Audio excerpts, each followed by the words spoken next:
స్వచ్ఛమైన నాణ్యమైన గౌదర్పార్ పూజా ఉత్పత్తులు www.gaudarpar.com ద్వారా ఆన్లైన్ లో ఆర్డర్ చేయండి. మీ ఇంటిని దేవాలయంగా మార్చుకోండి. నమస్తే రమగారు. నమస్తే జయ. రమగారు, సాధారణంగా అరిషడ్ వర్గాల్ని జయించాలని చెప్తూ ఉంటారు. అసలు అంటే ఏంటి, దీన్ని జయించటం ఎలా? అరిషడ్ వర్గం అంటే 6 శత్రువులు. అరి అంటే శత్రువు, షట్ అంటే 6, వర్గం ఒక గుంపు. 6 శత్రువుల గుంపుని ప్రతివాడు జయించాలి. ఎలా అసలు అదేమిటో? మామూలుగా మనుషులకి రకరకాలు ఉంటాయి. మామూలుగా కోపిష్టి వాళ్ళు, కొంతమంది కోపిష్టి వాళ్ళని చూస్తాం, కొంతమంది దుర్మార్గులు చూస్తాం, కొంతమంది కుళ్ళిపోతు వాళ్ళని చూస్తాం, కొంతమంది పీనాచి వాళ్ళు ఉంటారు. కుళ్ళిపోతు లోపలే కుళ్ళిపోతుంటారు, బయటికి ఇహి అని అవుతారు కానీ లోపల ఏమి ఉండదు, వాళ్ళు కుళ్ళు మంటగా ఉంటుంది మన చూస్తే. ఇవన్నీ లోపల భావాలు. అవేంటంటే లోపల శత్రువులు అనమాట, అంతఃశత్రువులు అంటారు. మన లోపలే మనతో పాటు ఎదుటివాడితో పాటు మనని కూడా మహాబాధిస్తాయి. అవి మనని చాలా బాధ పెడతాయి. ఎవరికి వారికి కూడా బాధ ఉంటుందంట. ఎందుకు ఉండదు? నీ మీద నాకు కుళ్ళుగా ఉంటే కుళ్ళుతో బాధపడేది ముందు నేను కదా. నేను నా కోపం వచ్చి నీ మీద అరిచి తిట్టాను అనుకో, సింపుల్. తిట్టేస్తే నోటిదున్న దూల తీరుతుంది, కానీ కోపం లోపలిది బరువు ఎవడు మోస్తున్నాడు? ఎవడైతే తిట్టాడో వాడు మెయిన్ కదా. అవును. ఈ వాటితోటి ఎక్కువగా బాధపడతారు జయ. కామ, క్రోధ, లోభ, మోహ, మద మాత్సర్యాలు. కామము, క్రోధము, కోరికలు. కామం అంటే సులువుగా తీరలేనివి, చెప్పుకోలేనివి, సభ్య సమాజం హర్షించనివి కొన్ని కామాలు ఉంటాయి. మామూలు సాధారణ కామన ఏముంది? ఓ ఇల్లు, సంసారం, అమ్మ, నాన్న, వాళ్ళు, ఇవన్నీ సాధారణమైన కోరికలు. అలా కాకుండా జనాలకు చెప్పుకోవడానికి సిగ్గుపడేవి కొన్ని ఉంటాయి, మనం దాచేసుకుంటూ ఉంటాం. అవి కామం, క్రోధం, కోపం, లోభము, మోహము. ఒకటేమో లోభం అంటే ఏమిటంటే ఇది నాకే కావాలి, ఇవాళ అన్నం దాచిపెట్టుకుంటే రేపొద్దున ఎల్లుండి పొద్దున నేనే తినచ్చు, లాంటిది లోభం. మోహం అంటే ఇది ఎవ్వరికి వెళ్ళకూడదు, రెండో వాడు ఆ వస్తువు వైపుకి వెళ్తే అది తీసేసుకుంటాడేమో అని వెంపర్లాడిపోవటం లోపల. కామక్రోధ, లోభము. మద మాత్సర్యాలు. మదము, మాత్సర్యము. ఈ మదం అంటే ఏమిటంటే ఒళ్ళు పొగరు, మదించి ఉండటం. అవతలవాడు ఆ వస్తువు కేసి వెళ్తుంటే ఏం చేసి తీసేసుకుంటాడేమో అని కుళ్ళిపోవటం కాదు, తీసుకొని ఒకన వాడిని చితకొట్టేయటం. ఇది నాదన్ని బలిమిన లాక్కోవటం. మాత్సర్యం, ఎవ్వరి మొహము గిట్టదు. మత్సరము అంటారు దాన్ని, అదొక పెద్ద శత్రువు. ఎవ్వరూ పైకి రాకూడదు. మనకు తెలియని వాళ్ళు ఎవరైనా సరే, వాళ్ళు ఎవరో మనకు తెలియదు, వీళ్ళు బాగా మాట్లాడారు నీ ఎవరైనా చెప్పారనుకో, వీళ్ళ కొళ్ళు మండిపోతుంది. ఏముంది పెద్ద, ఆ మాత్రం రాదా, అందులో ఏముంది, అప్పుడు అది ఎలా చెప్పారు, అవన్నీ తప్పులు, వాళ్ళకేం రాదు అనేయటం. ఒక పేరు చెప్పలేని కుళ్ళిపోతాను అనమాట మాత్సర్యం. వాళ్ళు పైకి రాకూడదు అంతే, అలాగే ఉంటుంది. వాళ్ళు ఎవరో మనకు తెలియక్కర్లా, మన చుట్టాల. ఈ 6 అంతఃశత్రువులు. అయితే ఈ అంతఃశత్రువుని జయించాలి అని మనం చెప్పుకుంటాం. అరిషడ్ వర్గాన్ని జయించడం ఎంత కష్టం, చాలా కష్టం కదా. అయితే వీటన్నిటికంటే చాలా పెద్ద శత్రువు ఒకటి ఉంది, జనాలకి ఫేవరెట్గా ఉంటుంది అది. ఓ, శత్రువు కూడా ఫేవరెటా? మరి ఉండదు, మనకి హాయిగా ఉంటుంది అది మనతో ఉంటే. సింపుల్గా బద్ధకం దాని పేరు. బాగుంది. అంతఃశత్రువుల్ని జయించకపోయినా పెద్దగా నష్టం లేదు జయ. పెద్దగా జీవితానికి ఇదైపోయేదేం లేదు. ఈ కాలంలో అందరికీ ఉంటాయి, ఏదో ఒకటి ఉంటుంది. మొత్తం అన్నీ ఉండేవాడు ఉంటాడు, 5 ఉన్నవాడు, 4 ఉన్నవాడు, 3 ఉన్నవాడు, 2 1గా ఉన్నవాడు ఉంటాడు. బద్ధకం లేనివాడుగా ఉంటే ఈ పై శత్రువులు ఉన్నా కూడా వాడు బాగానే ఉంటాడు. వాటిని జయించొచ్చేమో. వాటిని బద్ధకం ఉంటే వాడు దేన్ని జయించలేడు, ఆ బద్ధకాన్ని జయించలేడు. బద్ధకం అతిపెద్ద శత్రువు, దాన్ని పోగొట్టుకోవాలి ఎలా? ఎంత పెద్ద ప్రశ్న కదా. బోల్డన్ని ప్రశ్నలు వస్తాయి, బోల్డన్ని సమాధానాలు ఉన్నాయి. కానీ ఏదైనా కూడా ఇప్పుడు నేను 100 చెప్తా నీకు.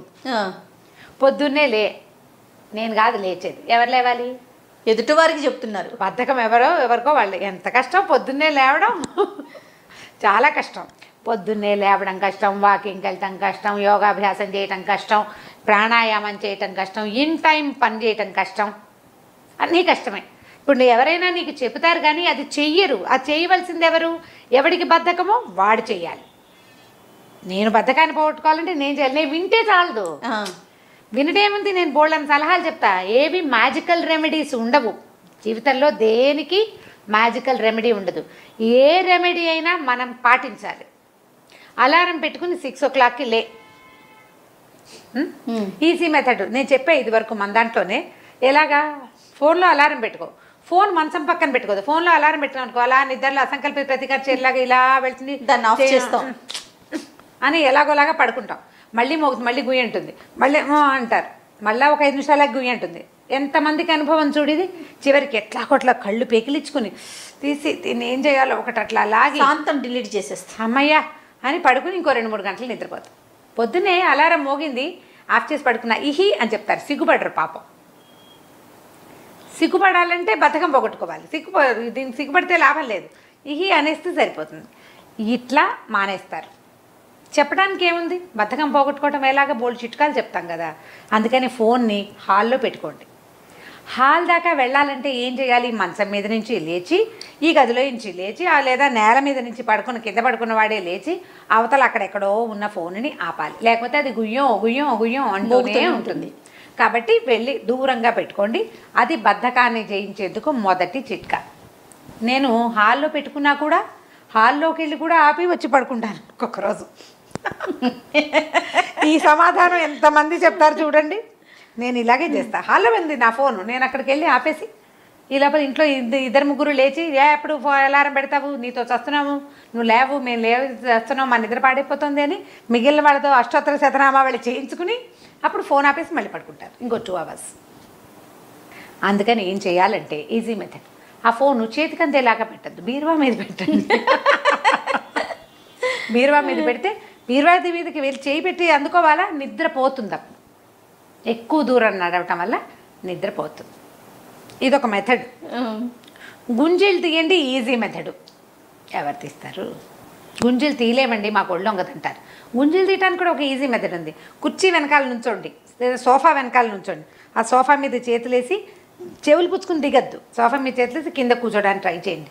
అలాగే ఆ చేతులు పైనే ఉంచండి. మెల్లిగా అలాగా లేవండి. ఒక 2-3 గుంజీలు తీయండి.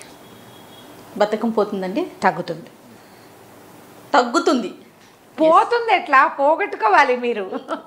మురికిపోతుంది అలాగా. అది కాదమ్మా, ఏదో చొక్కా మీద మరకబడింది, చున్నీ మీదే మరకబడింది, నువ్వు ఏదైనా వేస్తే పోతుంది. వేస్తే పోతుందా? వేసాక రుద్దితే పోతుందా? రుద్దాలి గారు అమ్మగారు. మరి ఆ ప్రయత్నం నువ్వు చేయాలా? ఖచ్చితంగా. ముందు ఆ టస్ట్ పింక్ ఫర్గెట్ స్టెయిన్స్, నేను ఎంతసేపు ఇదే చెప్తా, దాని పేరు గుర్తురాదు, ఆ పింక్ ఒకటే గుర్తొస్తుంది.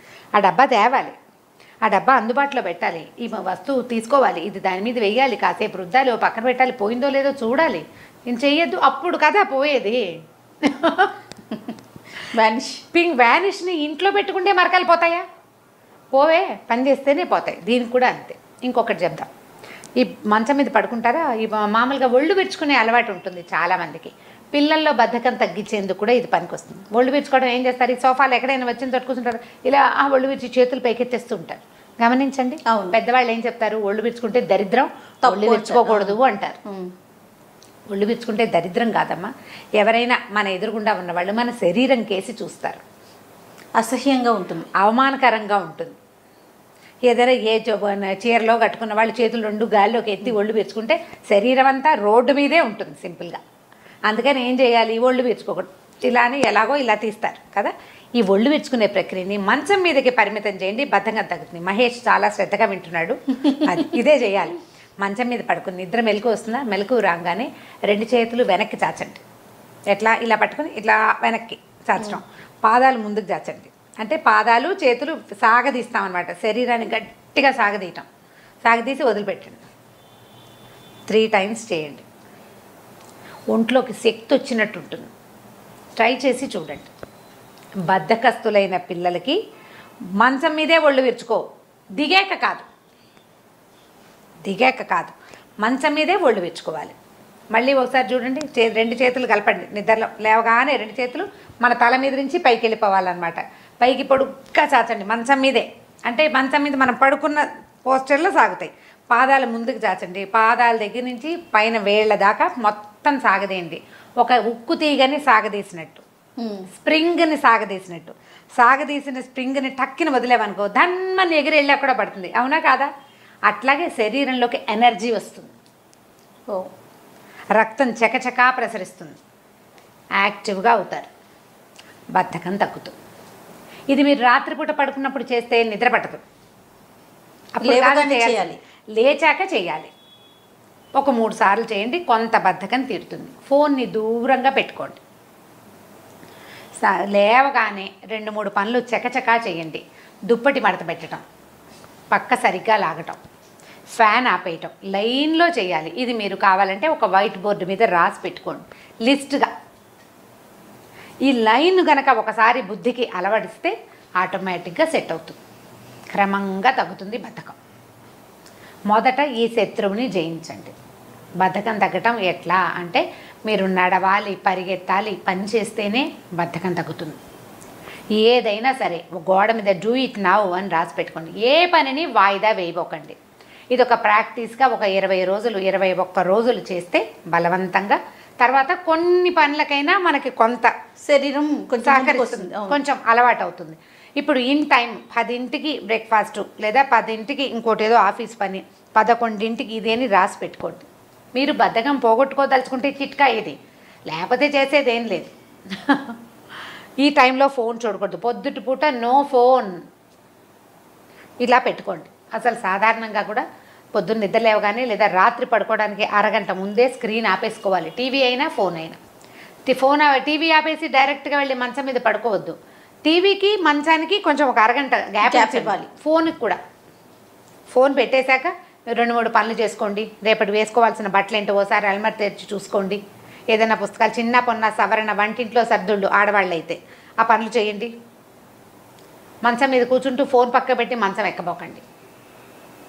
కొంచెం గ్యాప్ ఇవ్వండి. కళ్ళు రిలాక్స్ అవుతాయి, నిద్ర తొందరగా వస్తుంది, రేపు పొద్దున బద్ధకంగా ఉండదు. ఇవి ప్లాన్డ్గా చేస్తే పోగొట్టుకోవాల్సిందే కానీ దానంతటది ఏ టిప్పు మీకు పనిచేయదు. ఏది ఇచ్చినా నాకు అనిపిస్తుంది రమ్మగారు, స్వతహాగా మనకి ఉండాలి. నా బద్ధకం నేను తగ్గించుకోవాలి అనే ఆలోచన ఉంటే ఆటోమేటిక్గా ఏం చేయాలనేది మనకి ఒక ప్రశ్న వచ్చేస్తుంది. ఇప్పుడు నా బద్ధకం అనే విషయం మీద చెప్దాం. దాని మీద ఒక పాయింట్. ఇప్పుడు మనకి జీవితంలో ఏ ఒక పని అవ్వదు, ఎవరు మనని గౌరవించట్లేదు, ఏది ప్లాన్ చేసినా సరిగా అవ్వట్లేదు. ఇలాంటి సమస్య చాలామందికి అసలు దైనందిన జీవితంలో మనకు కనబడతాయి. ఏమిటి ఏది ఒకటి సరిగా అవ్వదు ఇలా అనిపిస్తుంది కదా. అప్పుడు ఒక్కసారి స్థిమితంగా కూర్చోండి, ఒక 1/2 కప్పు వేడిగా టీ తాగి ఆలోచించండి. మొదట ఈ ఏ పని కాకపోవడానికి, ఈ పొద్దునుంచి లేచిన దగ్గర నుంచి ఇలా తలకాయ నొప్పులుగా ఉండటానికి నేను ఎంతవరకు కారణం అని ఆలోచించండి మొదట. అప్పుడు నేను కారణం అని మీకు అర్థమైంది అనుకోండి, దీనికి చాలా నిజాయితీ కావాల్సి ఉండి, నిజాయితీ లేనిదే కుదరదు. ఇప్పుడు మనమే ఆలోచించుకోవడం కాబట్టి నిజాయితీగా ఆలోచించుకోవచ్చు. మనం తిట్టుకుంది ఎక్కడ పుట్టేవరా అని మనం తిట్టుకోవచ్చు. ఎవరైనా తిడితే అవమానం కాదు, బాధ అనిపిస్తుంది. మనం తిట్టుకుంటే మనకేం పర్వాలా, ఏ మట్టితో చేసాడు రా దేవుడు నిన్ను అని నిన్ను నువ్వు తిట్టుకోవచ్చు కదా, ఈజీ. ఇప్పుడు ఏం చేద్దాం, ఒకసారి ఆలోచించి మనం ఎక్కడ కారణం, ఇది నేను ఎర్లీగా వెళ్ళకపోవటం వల్ల, ఇంటాక్ట్గా టైంకి వెళ్ళకపోవటం వల్ల ఆగిందా, నేను సరిగ్గా చేయకపోవటం వల్ల, నా పనితనంలో లోపమా, అసలు నేను పని మొదలు పెట్టడమే రాంగ్ టైమా, ప్రాపర్ టైంలో నేను చేయలేదా, దీనికి నేనేమన్నా బద్దకిచ్చానా, ఇది నిన్నే చేసుంటే బాగుండేదా, నిన్న నేను ఎందుకు చేయలేకపోయాను, ప్రాక్టీస్ లేకపోవటం అవి వేరే పాయింట్లు కదా. నిన్న చేయకపోయటం అంటే నిన్న చేయవలసిన పని ఇవాళకి వాయిదా ఎందుకు పడింది, అదేమైనా బద్ధకమా నాకు అని ఆలోచించుకోండి. అది నా బద్ధకమే అని కనుక మీకు తట్టిందా, ఇది ఈ విషయంలో మాత్రం పూర్తి నిజాయితీని పాటించండి. 100% మీ ఆత్మకి మీకు ఏమీ తేడా ఉండకూడదు. ఇది మీరు ఆలోచించుకుని ఒకవేళ అది గనక అయితే నేను చెప్పిన నిద్ర లేవగానే చేసే చిట్కాని పాటించండి. ప్రధానమైంది బద్ధకం వల్ల, నా పోస్ట్పోన్మెంట్ మెంటాలిటీ వల్ల నాకు ఇబ్బందులు వస్తున్నాయి, దీన్ని నేను అధిగమించాలి. దీనికి పబ్లిక్ చేయక్కర్లా, దీనికంతా పబ్లిషైజ్ చేసి ఉత్తరం రాసి ప్రతి వాళ్ళకి చెప్పక్కర్లా. వాట్సాప్లో నేను ఇవాళ నా బద్ధకం గురించి తెలుసుకున్నాను, దాన్ని జయించడానికి చేస్తున్నాను లాంటివి ఏమి ఇవ్వకండి. మాకు అక్కర్లేదు, ప్రపంచానికి అవసరమే లేదు. అది అవసరమైంది మీలో మీకు అంతే. ఏ ప్రపంచంలో ఎవ్వడికి మీ బద్ధకం గురించి పట్టదు. దానివల్ల ఇబ్బంది పడే వాళ్ళు ఉంటారు, అమ్మా నాన్నలు, పేరెంట్స్, పిల్లలు వాళ్ళు ఉంటారు కదా, తిట్టుకుంటారు వాళ్ళు.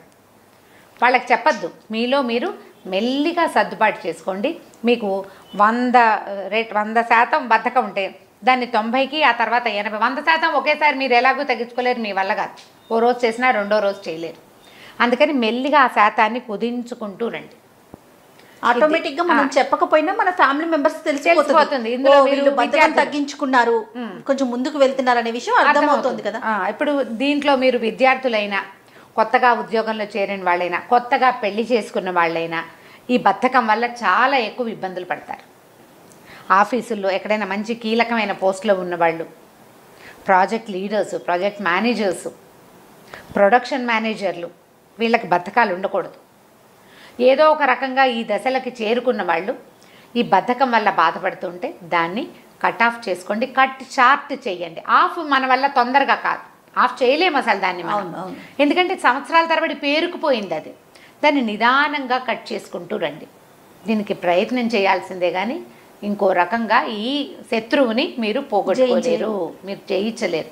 నిదానంగా జయించుకునండి. ముందు శత్రువు తాలూకు పిలకలు కత్తిరించండి, తర్వాత కాళ్ళు చేతులు కత్తిరించి దాన్ని నిదానంగా చిన్నది చేయొచ్చు. ముందు దాన్ని పిలక కత్తిరించాలంటే బాగా తొందరగా నిద్రపోవాలి, తొందరగా నిద్ర లేవాలి. ఎవరికి వారు చేయాల్సిన పని, అంతే కదా రమ్మగారు? అంతే. ఇప్పుడు నేను చెప్తాను ఇలాగా, నేను చెయ్యను కదా, చేయాల్సిన వాళ్ళు ఎవరు? ఇది అవసరం ఉన్నవాడు, వాడంతటి వాడు ఆత్మ ప్రబోధం వాడికి ఉండాలి ప్రతి వాడికిను. అప్పుడప్పుడు ఇలాంటి పైనుంచి వచ్చే ప్రబోధాలు కాస్త ఒళ్ళు మండినప్పటికీ వినగానే ఒళ్ళు మండి గాడిదగుడ్డు వీళ్ళు చెప్పాలా, మాకు తెలీదా? అందరికీ తెలుసు, మీరే చెప్పక్కర్లేదు. ఇలాంటివి కూడా వస్తాయి బోల్డ్ అని, అయినా కూడా మనం చెయ్యం. ఇలాంటి ప్రబోధాల వల్ల చిన్నగా టికిల్ అవుతాం, అంత గుచ్చుకుంటుంది అంతే అంతే. ఈ గుచ్చుకున్న దాన్ని పెద్ద చేసి ఈ శత్రువుని సంహరించండి. అన్నింటికన్నా నాకు టోటల్గా మీరు మాట్లాడిన దాంట్లో ఒక్క పాయింట్ చాలా బాగా నచ్చింది రమ్మగారు, మనతో మనం మాట్లాడుకోవటం. అంతే ఫస్ట్ దాంతో ఎన్ని సమస్యలు తీరిపోతాయో. అవునండి, చాలా రకాల సమస్యలు. అవును. సూపర్ రమ్మగారు. ఈ బద్ధకాల్లో భాగంగా ఇంకొక బద్ధకంతో మళ్ళీ కలుద్దాం. నమస్తే. నమస్తే.